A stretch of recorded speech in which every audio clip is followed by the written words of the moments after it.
السلام عليكم ورحمة الله وبركاته. أهلا وسهلا بحضراتكم معانا في حلقة جديدة من برنامج اوعى تكون منهم. معانا النهاردة مع صفة جديدة من الصفات اللي أخبرنا عنها النبي صلى الله عليه وسلم، صفات المنافقين، ألا وهي إذا وعد أخلف.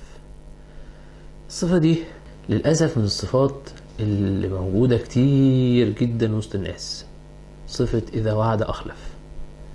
وأكبر خلف لوعد هو إنك تخلف وعدك مع ربنا سبحانه وتعالى. كم مرة قلت له يا رب آخر مرة؟ كم مرة قلت يا رب لو نجيتني من دي مش هعمل كده تاني؟ كم مرة كان ابنك تعبان وفضلت تدعي طول الليل وتحافظ على قيام الليل، وأول لما ربنا نجى ابنك وشفاه رجعت تاني زي ما كنت؟ كم رمضان عدى عليك وقلت يا رب والله ده آخر رمضان، ما عدتش بعدها هرجع للمعصية وهحافظ على الصلاة وعلى قراءة القرآن، وعدى رمضان وأخلفت وعدك؟ كم مرة كم مرة كم مرة خلفت وعدك مع ربنا ولسه ربنا سبحانه وتعالى بيمهلك وبيديك فرصة وانت لسه بتخلف تاني؟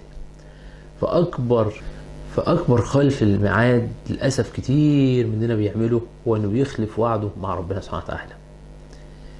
واللي بيخلف وعده مع ربنا سبحانه وتعالى ما تنتظرش منه انه يوفي وعده مع ناس عادية. إذا كان ما وفاش وعده مع رب العالمين سبحانه وتعالى هيوفي وعده مع فلان أو علان. فإذا بقول لك احذر، دي من صفات المنافقين. احذر ان انت توعد بأكتر من وعد وما توفيش بيه.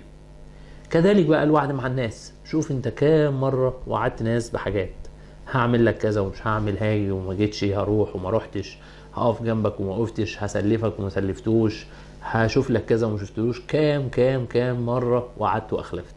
فبنقول لك احذر، الصفة دي من صفات المنافقين.